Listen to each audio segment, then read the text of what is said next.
बच्चा लोग, मैथ्स कोई रॉकेट टेक्नोलॉजी नहीं है। ये simple application of common sense है और अगर आपके पास कॉमन सेंस है तो यूज करिए और मैथ्स को एंजॉय करिए। देखो बच्चों, अब हम लोग एंटर कर रहे हैं सेक्शन सी में। सेक्शन सी 3 मार्क्स के क्वेश्चंस होंगे और 3 मार्क क्वेश्चंस होंगे तो निश्चित रूप से अब जो क्वेश्चंस आएंगे वो नॉलेज और एप्लीकेशन बेस्ड क्वेश्चन होंगे, स्किल बेस्ड कम होंगे। लेकिन अब आपका जो पहले से नॉलेज है और उसको अप्लाई करके कैसे करेंगे, ऐसे सिंपल क्वेश्चंस आएंगे, बहुत डिफिकल्ट क्वेश्चंस नहीं आएंगे। हमारे पास जो क्वेश्चन दिया हुआ है ये है इंटीग्रेशन का। इंटीग्रेशन क्या है बच्चों? 2x square plus 3 x square into x square plus 9 dx where x is not equal to 0। वो तो खैर इन्होंने अपने क्वेश्चन बनाने वाले ने अपने को सेफ साइड में कर दिया। यहां तक क्लियर है? देखो, इसको देखने से लगता है कि भाई ये ट्रांसफॉर्मेशन से नहीं होगा, इंटीग्रेशन बाय सब्स्टिट्यूशन से नहीं होगा, इंटीग्रेशन बाय पार्ट से नहीं होगा, स्पेशल इंटीग्रल नहीं है। लेकिन एक चीज समझ में आ रहा है कि अगर ये एक्स स्क्वायर नहीं होता, एक्स होता, यानी ये 2x plus 3/x into x plus 9 होता, तो ये पार्शियल फ्रैक्शन का क्वेश्चन हो जाता। ठीक है ना? तो अब अगर ये पार्शियल फ्रैक्शन का हो जाता तो हमको क्या करना है? याद रखो, partial fraction has got nothing to do with what? Integration. वो एक टूल के रूप में हम यूज करते हैं पार्शियल फ्रैक्शन का। ऐसा नहीं है कि नहीं इंटीग्रेशन बाय पार्शियल फ्रैक्शन में वैसे ही करना है। हम क्या कर रहे हैं, हम इसको इस तरह से लिखते हैं कि लेट, पहले तो इसको आप आई लिख दो, जहां जरूरत पड़ेगी कर लेना। हम कहते हैं कि let x square is equal to t. पहले हम एक्स स्क्वायर को टी लिखते हैं, तो आप लिख सकते हो कि therefore 2x² plus 3/x² into x square plus 9 can be written as, क्या लिखोगे बच्चों? 2t+3/t into t plus 9। ये तो लिख सकते हो।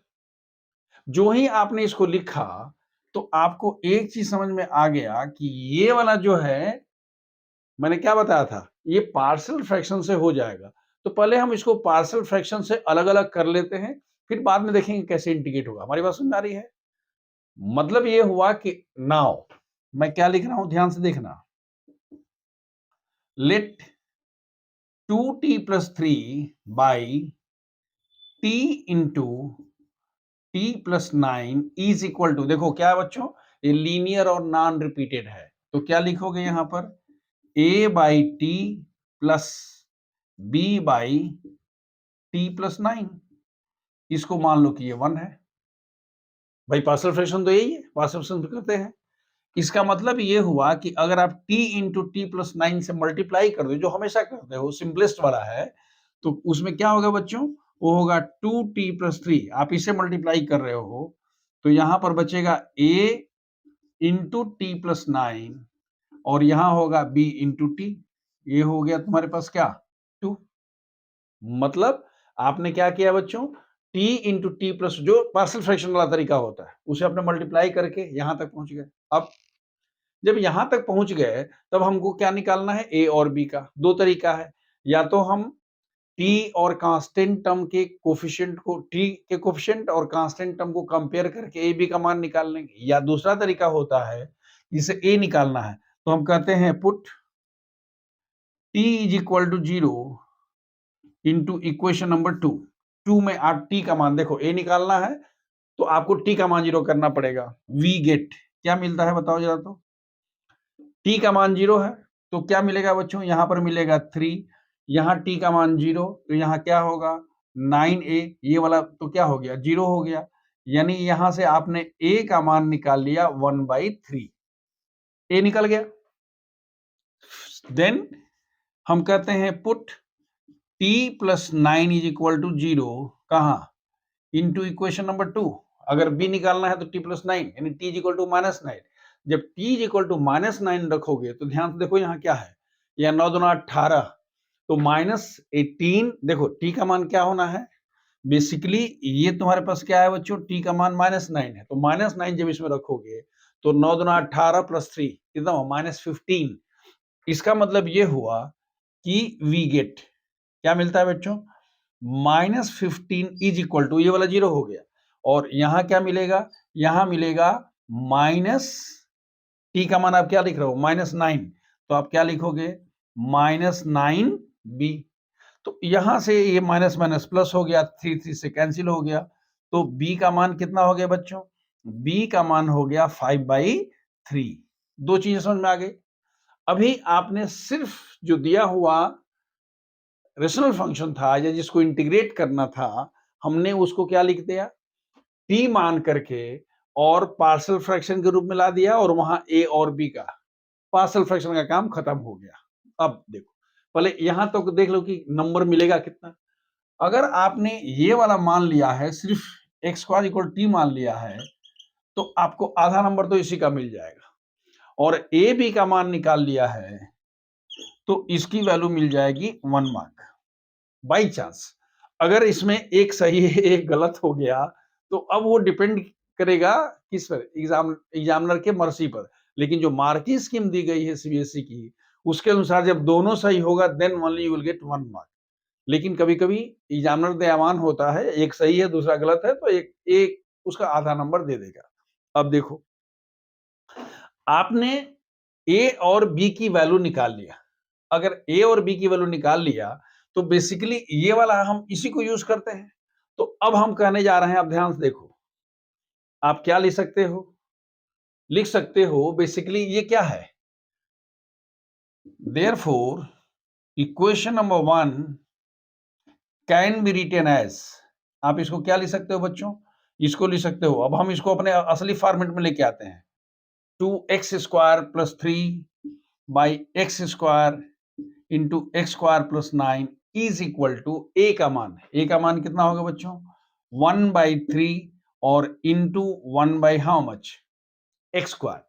और b का मान कितना होगा बच्चों, b का मान हमारे पास कितना होगा, 5/3, और उसके बाद उसकी वैल्यू, वैल्यू मतलब क्या, 1/x² + 9। हमने क्या कर दिया, इक्वेशन नंबर। लेकिन आपको इतना तो लिखना नहीं है, आपको तो इसको इंटीग्रेट करना है। तो आपने इसको इंटीग्रेट कर दिया। इंटीग्रेट करने के लिए ये dx छोड़िएगा नहीं, यहाँ dx रहेगा, यहाँ dx रहेगा, यहाँ dx रहेगा। अब तो आसान हो गया। क्यों, क्योंकि this is equal to 1/3 x² means what, x² means x⁻²। तो ये बेसिकली क्या होगा बच्चों, x⁻² + 1 बाई -2 + 1, क्योंकि x का पावर -2 है, तो x⁻n का कितना होता है बच्चों, x⁻n + 1 बाई n + 1। और यहां होगा 5/3 इंटू, देखो अगर 1/x² + 9² है, तो x²/9 है, तो x² + 3² है। और 1/x² + a² का फार्मूला कितना होता है, x² + a², आपको याद आ रहा है थोड़ा थोड़ा, इंटीग्रेशन 1/x² + a² ds की वैल्यू होती है 1/a tan इनवर्स x/a, ये फॉर्मूला होता है।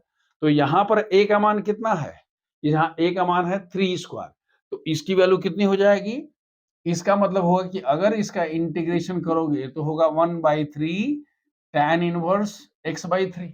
मतलब इसको लिख सकते हो 1/3 tan inverse x/3 plus c। फिर याद रखिए, ऊपर आपको 1.5 मिल गया था। अगर आपने ये वाली वैल्यू और फिर नीचे आंसर निकाल लिया, लास्ट में आंसर निकालना, और इसको, इसका मिलेगा आपका 1.5 मार्क। मतलब अगर आपने इसको इस फॉर्म में लिख दिया है x² के साथ वाला, तो आपको हाफ मार्क मिल जाएगा, और बाकी आंसर निकालने का 1 मार्क मिलेगा। यहां क्या होगा, दिस इज इक्वल टू, देखो ये होगा -1/3 इंटू 1/x, यानी कितना हो गया, -1/3x plus 5/9 into tan inverse x/3 plus c। ये क्या हो गया बच्चों, ये वाला निकालने का हाफ मार्क हो गया, और ऊपर से यहां से जितना किया था इसका कितना मिल जाएगा, 1 मार्क। मतलब ये हुआ कि अगर आपका आंसर गलत भी है तो आपको 2.5 नंबर ऊपर से मिल जाएगा। तो आपने समझ लिया क्या किया, जो आपके पास दिया हुआ है, जो रेशनल फंक्शन है जिसको आपको इंटीग्रेट करना है, पहले आपने टाइम बीइंग x² को t मान लिया, जो वैल्यू आई उसको आपने पार्शियल फ्रैक्शन से अलग अलग कर दिया। जब पार्शियल फ्रैक्शन से अलग हो गया फिर उसकी वैल्यू रख करके और तब हम अलग से इंटीग्रेट कर देते हैं, तो आपके पास इतनी वैल्यू आ गई। देखो क्वेश्चन नंबर 27 जो दिया हुआ है ये है प्रोबेबिलिटी डिस्ट्रीब्यूशन का। प्रोबेबिलिटी डिस्ट्रीब्यूशन में क्या होता है, पहले आप ये देख लीजिए कि भाई ये प्रोबेबिलिटी डिस्ट्रीब्यूशन हम करते क्या है, रैंडम वेरिएबल क्या होता है और प्रोबेबिलिटी डिस्ट्रीब्यूशन होता क्या है। इसको देखने से पहले मैं आपको छोटा सा एकदम छोटा सा एग्जांपल बता दूं कि अगर आप किसी कॉइन को टॉस करते हैं, ध्यान से देखिएगा क्या कर रहे हैं बच्चा, किसी कॉइन को आप टॉस कर रहे हैं और रैंडम वेरिएबल है एक्स, क्या है, हेड पाना है आपको। हमारी बात समझ में आ रही है? तो अगर आप सबसे पहले कहते हैं कि भाई सैंपल स्पेस क्या होगा, तो हम कहते हैं भाई ये होगा H H, H T, T H और टी टी होगा। हमारी बात ध्यान से देखिएगा। कहते हैं साहब what is the probability of getting no head, तो हम कहते हैं कि भाई p x zero, no head, समझ रहे हैं? नो हेड मतलब क्या, इसमें कोई हेड नहीं, कितना होगा बच्चों बताओ तो, ये 1/4 होगा। उसके बाद आप कहते हो कि what is the probability of getting one head, याद रखिए हेड का पाना हम उसको बोलते हैं रैंडम वेरिएबल है। अब हम बात करते हैं प्रोबेबिलिटी कैसे डिस्ट्रीब्यूट है। सब प्रोबेबिलिटी क्या होता है, जितनी भी प्रोबेबिलिटी होती है सबका अगर सम करते हैं तो उसकी वैल्यू कितनी होती है, 1 होती है। अब देखो अगर 1 हेड होगा तो 1 हेड में कितना होगा बच्चों, ये हो गया 2/4 and what is p x two यानी 2 हेड्स, तो हम कहते हैं भाई ये हो गया 1/4। सबसे इंपॉर्टेंट जो बात आपको ध्यान रखनी है वो ये है कि पी एक्स आई यानी p x zero plus p x one plus p x two की वैल्यू 1 होगी। देख लो यहां से, अगर आप p x zero plus p x one plus p x two इसकी वैल्यू क्या होगी, 1 होगी। सबका सम कितना होता है, 1 होता है। तो ये रिजल्ट आपको पता होना चाहिए। x इज इक्वल टू 0 1 2 ये क्या था, ये रैंडम वेरिएबल था, आपने उसको न्यूमेरिकल से व्यक्त कर दिया। हेड पाना है लेकिन अगर कोई हेड नहीं मिलता है तो 0, 1 हेड मिलता है तो 1, 2 हेड मिलता है तो, इज इट क्लियर? इस तरह से हमने एक छोटा सा एग्जांपल दे करके आपको बता दिया कि sample space, event, probability, random variable and probability distribution. यहां तक तो क्लियर हो गया। मैंने इसलिए बताया कि अगर बाई चांस आपको आइडिया नहीं होगी तो आपको जानकारी चाहिए, तभी आप कुछ सोच सकते हैं। अब देखिए इस क्वेश्चन में आपसे क्या बोला गया, बोला गया है कि यहां पर हमारे पास रैंडम वेरिएबल क्या है, एक्स। एक्स क्या है बच्चों, एक्स है रैंडम वेरिएबल, ये है रैंडम वेरिएबल, ठीक है। और पी एक्स क्या है, ये है प्रोबेबिलिटी डिस्ट्रीब्यूशन। मतलब जब x का मान 0 है तो इसकी वैल्यू k है, x का मान 1 है तो 2k है, x का मान 2 है 3k है, वहीं खत्म हो जाएगा, उसके आगे बढ़ना, अदरवाइज मतलब 0 है मतलब कुछ है नहीं। ये क्लियर हो गया। सबसे पहले कह रहा है कि what is the value of k, first question है। तो अगर फर्स्ट क्वेश्चन में आपसे कह रहा है तो आपको पता है कि भाई हमारे पास सिग्मा पी एक्स आई की वैल्यू होती है 1, ये सब पर लागू होता है। मतलब ये हुआ कि p x zero plus p x one plus p x two, ध्यान से देखिए p x one p x two p x, उसके बाद तो कुछ है ही नहीं, दिस इज इक्वल टू 1।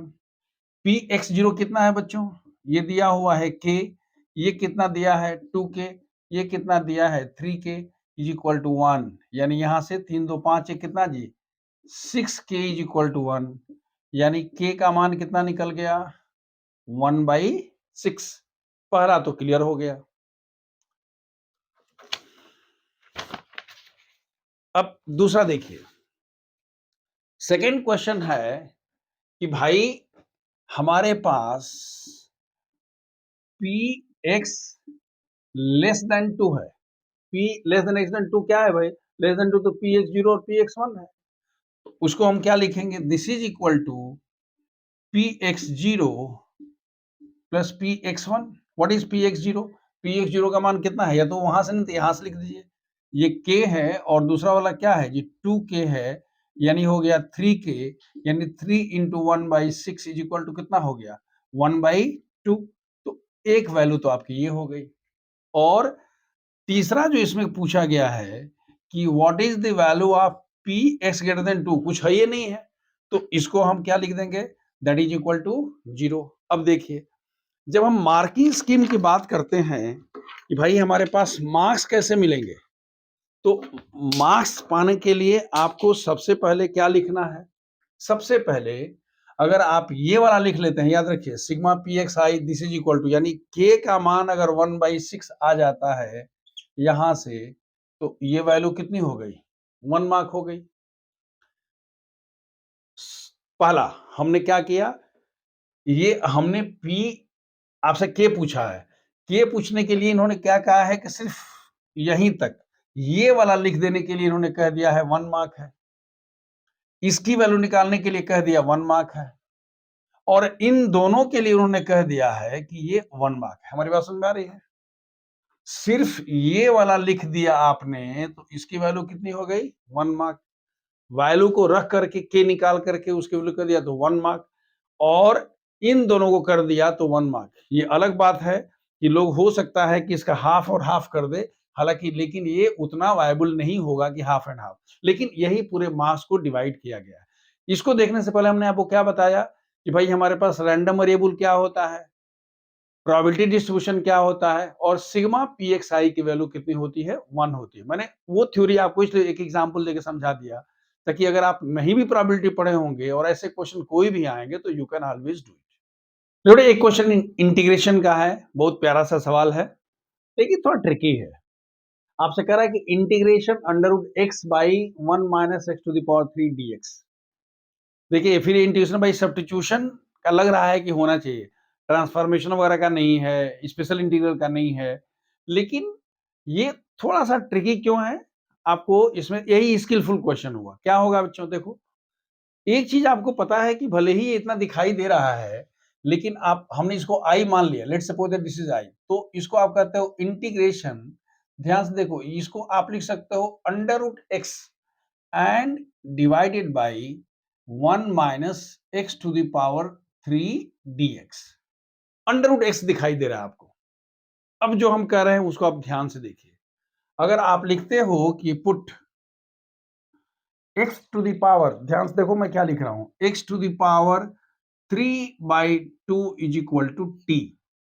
अब आप कहेंगे सर ये आपको ज्ञान कहां से, इतना अंतर अंतर ज्ञान आपको कहां से मिल गया कि आपने कहा x टू द पावर 3/2।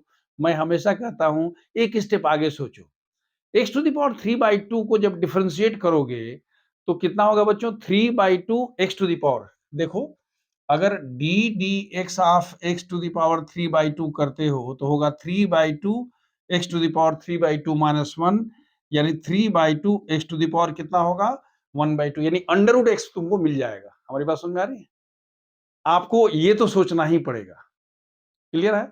ये 3/2 वाला की चिंता नहीं है, वो तो हम एडजस्ट कर लेंगे, न्यूमेरिकल की कोई दिक्कत नहीं, जो न्यूमेरिकल वैल्यूज हैं उसके लिए कोई दिक्कत नहीं है, हमको असली एक्स के बारे में सोचना है। तब क्या होगा, देखो अगर हम ऐसा लिखते हैं तो इसका मतलब ये हुआ कि 3/2 x to the power 3/2 minus 1 dx should be equal to dt।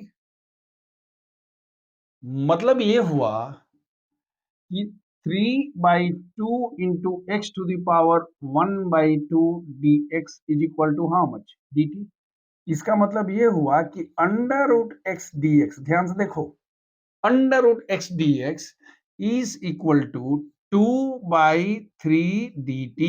ये समझ में आ रही बात? अंडर रूट एक्स यही तो है, under root x d x. Practically आपने, आपकी नजर में यही वाला दो चीज था जो आप ध्यान दे रहे थे कि भाई वो कैसे मिलेगा, कैसे आ गया under root x equal to 2/3 क्या dt।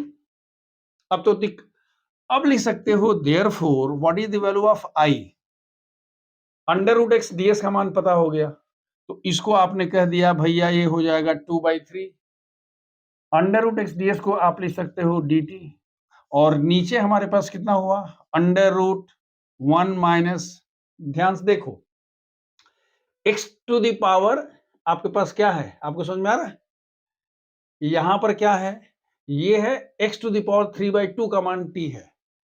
तो इसको जरा ध्यान से देखो तो x टू द पावर 3 का मान क्या होगा बच्चों, टी स्क्वायर। इसलिए बहुत जगह लोग ये भी कहता है कि let suppose that x q is equal to t square. हमारी बात समझ में आ रही है? तभी ना होगा जी, अगर स्क्वायर कर दोगे तो एक्स का हो जाएगा, टी स्क्वायर होगा। तो यहां पर क्या होगा बच्चों, ये होगा टी स्क्वायर। यहां तक समझ में आ गई बात। 2/3 integration d t by under root how much, 1 minus t square. इसका तो डायरेक्ट फॉर्मूला होता है जी। क्या फॉर्मूला होता है बच्चों, इसका फॉर्मूला होता है 2/3 into sine inverse t plus C. ये तो डायरेक्ट फॉर्मूला है ना। क्या हो गया, ये इंटीग्रेशन बाई सब्स्टिट्यूशन हो गया, थोड़ा ट्रिकी वाला, स्किलफुल हो गया। और यहां क्या हो गया, ये डायरेक्ट फॉर्मूला हो गया कि भाई 1/√1 minus x square equal to sine inverse x. तो हो गया कितना, 2/3 साइन इनवर्स टी। टी की वैल्यू आपको पता है, टी का मान क्या है, this is equal to 2/3 into sine inverse, what is value of t, x to the power 3/2 and plus c. यहां तक क्लियर हो गया। अब देखो, आपको जब इसके मार्क्स की बात करते हैं तो सबसे पहले आपका क्या मिलेगा, सबसे पहले अगर आपने इसको लिख दिया, ये वाला x टू द पावर 3/2 वगैरह कर लिया, तो इसका मिल गया 1 मार्क, इसका ये 1 मार्क हो गया, ये हाफ मार्क हो गया, सॉरी यहां से यहां तक के लिए 1 मार्क। सब्स्टिट्यूट करके under root x d x की वैल्यू लिख करके आपने क्या कह दिया है, 1 मार्क कह दिया है। अगर यहां निकाल दिए तो ये 1 मार्क हो गया, और ये कह दिया तो ये 1 मार्क हो गया। याद रखिए, ये मैं मार्किंग स्कीम की बात कर रहा हूं। मेरे हिसाब से लगता है, जहां तक मैं सोचता हूं, जो मेरे अपने अनुभव कहते हैं, कि सिर्फ इसकी वैल्यू रखने के लिए 1 मार्क नहीं मिलेगा। क्यों? क्योंकि यहां पर ऐसा कुछ नॉलेज टेस्ट ही नहीं हो रहा। हमारी बात समझ में आ लीजिएगा। मार्किंग स्कीम देने दीजिए, लेकिन जो एक्चुअल एग्जाम में अगर मार्किंग स्कीम होगा तो हम चैलेंज नहीं करते हैं, क्योंकि वहां भी बड़े विद्वान लोग बैठे हुए हैं, ठीक है। लेकिन अगर इसको रिव्यू में डालिएगा तो निश्चित रूप से यहां पर ही आपको करीब करीब 1.5 मार्क मिल जाएगा, ये 1 मार्क मिलेगा, इसका मैक्सिमम क्या मिलेगा, हाफ मार्क मिलेगा मैक्सिमम। क्यों? क्योंकि उसको कुछ किया ही नहीं गया ना, वहां तो सिर्फ जहां टी है टी की वैल्यू रख दिया गया, बाकी तो कुछ हुआ नहीं है। फॉर्मूला तो यहां लग रहा है। Is it clear now? So माने this is what I feel. हालांकि जो इसको दिया हुआ है तो I respectfully accept it and I ask you also to accept it. I hope it is clear. तो आपने क्या देखा, सबसे पहला था कि हम किसको टी मानेंगे। माना गया था T x Q equal T square, लेकिन हमने उसको लिखा था एक्स टू द पावर 3/2। ये आइडिया कहां से आई, मन में विचार किया, रूट एक्स लिखा और समझ लिया कि x टू द पावर 3/2 को डिफरेंशिएट करते हैं तो अंडर रूट एक्स मिलता है। बाकी 2/3 3/4 5 जो भी होगा वो तो एडजस्ट हम कर लेंगे। यहां तक क्लियर हो गया। And accordingly we have substituted, got the value of root x dx। यहां पर आगे डायरेक्ट फॉर्मूला हुआ, यूज करके यहां सब्स्टिट्यूट करके we got the answer. Clear हुआ? देखो बच्चों, हमारे पास जो क्वेश्चन नंबर 28 का ऑप्शनल क्वेश्चन दिया गया है, that is a question from definite integral and properties of definite integral का क्वेश्चन दिया गया। ठीक है, क्वेश्चन इस तरह से है कि 0 टू π/4 log बेसी 1 प्लस tan x dx, ये आपको इंटीग्रेट करना है, इसकी वैल्यू इवेल्युएट करनी, फाइंड द वैल्यू। देखो एक चीज मैं पहले बता दूं, एक आपके पास प्रॉपर्टी है 0 to a fx dx is equal to 0 to a f a minus x dx। ये प्रॉपर्टी आपने जरूर पढ़ा होगा। अगर आपने प्रॉपर्टी पढ़ा है तो उसी प्रॉपर्टी को अगर लगाते हो तो कितना होगा बच्चों, 0 टू π/4, और जहां x है वहां क्या हो जाएगा, π/4 माइनस एक्स। यानी हम इसको क्या लिखेंगे, लॉग बेसी तो रहेगा ही, ये होगा 1 प्लस tan π/4 माइनस एक्स, और ये हुआ dx। यहां तक क्लियर हो गया। ये प्रॉपर्टी हमने यहां पर अप्लाई कर दी। इस प्रॉपर्टी को आपने लगा दिया तो आपको इतना करने का 1 मार्क हो गया। बस प्रॉपर्टी लगाया, नंबर हुआ। अब एक फॉर्मूला होता है tan a माइनस बी का, याद आ रहा है formula? tan a minus b की वैल्यू कितनी होती है बच्चों? ट्रिग्नोमेट्री में पढ़ा आपने, tan a minus tan b by 1 plus tan a tan b। इसको तो अब यहां अप्लाई करते हैं, कितना होगा बताओ? ये होगा 0 टू पाई बाई 4, लॉग को रहने दो बेस c के साथ, यहां फिर रहने दो। अब इसको आप एक्सपेंड करो, क्या होगा बताओ? ये होगा tan pi by 4 minus tan x by 1 plus tan pi by 4 into tan x और dx। इस प्रॉपर्टी यानी इस फॉर्मूला को आपने यूज कर दिया, tan a minus tan b by 1 plus tan a tan b, ये dx यहां रहा।